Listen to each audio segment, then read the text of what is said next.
Les voix festivalières, ce sont les voix des publics du Festival d'Avignon et de ceux qui les observent. Il y a les données statistiques, bien sûr, mais il y a la chair des spectateurs et le grain de leur voix. Vous vous apprêtez à les entendre, ces voix de festivaliers ordinaires et extraordinaires, par l'entremise de textes qu'ils ont écrits ou qui les décrivent.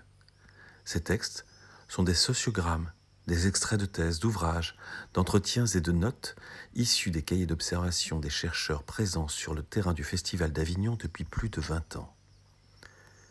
Ils nous racontent comment des spectateurs prennent leur place dans l'espace festivalier.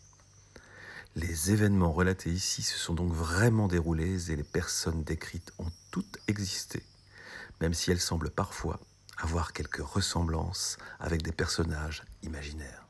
Aujourd'hui, Lauriane Guillou lit un extrait de sa thèse, soutenue en 2020 à l'Université d'Avignon sous la direction d'Emmanuel Letis et Damien Malinas, La Cour d'honneur.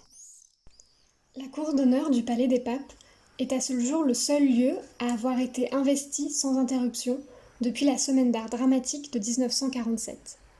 Elle incarne le festival par sa continuité. Elle est le lien entre les directions, entre les artistes et entre les générations de spectateurs. Lieu impossible pour le théâtre selon Villard, la cour, comme elle est communément nommée par le public, est devenue le cœur de la forme festival à Avignon. La cour d'honneur est parfois associée à une tradition, un passage obligé dans un parcours. En cela, elle peut être perçue au prisme du schéma ternaire du rite de passage d'Arnold van Gennep, basé sur le franchissement d'un seuil ou d'une étape. Le rite est construit autour de 3 phases auxquelles correspondent 3 états: préliminaire, séparation, liminaire, marge et post-liminaire, agrégation. Citation d'entretien. Je vais toujours voir systématiquement un spectacle dans la cour d'honneur.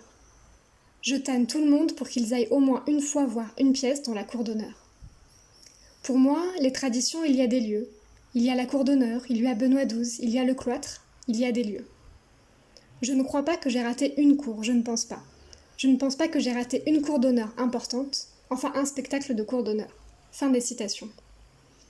La cour d'honneur est également le lieu d'où se mesure une édition, c'est-à-dire l'endroit à partir duquel on évalue la qualité de la programmation dans son entièreté et la teneur d'une édition en termes de découverte, mais aussi d'ambiance.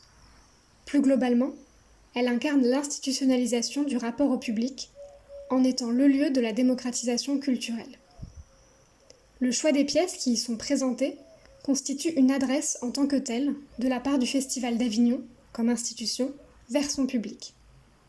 Au regard de son caractère emblématique, nous la confronterons à la notion de cadre social de la mémoire, tel que Maurice Alvax l'a entendu. L'auteur attribue à ces cadres sociaux un rôle de repère permettant, je cite, de reconstruire nos souvenirs après leur disparition et d'ajouter qu'ils ne sont, je cite, pas purement individuels. Ils sont communs aux hommes d'un même groupe. Bon nombre de structures sociales portent ces potentialités fonctionnelles de cadre, se spécifiant pour chaque groupe. Je cite, « Il y a d'une part un cadre spatial, temporel et plus généralement social. Cet ensemble de représentations stables et dominantes nous permet en effet, après coup, de nous rappeler à volonté les événements essentiels de notre passé. »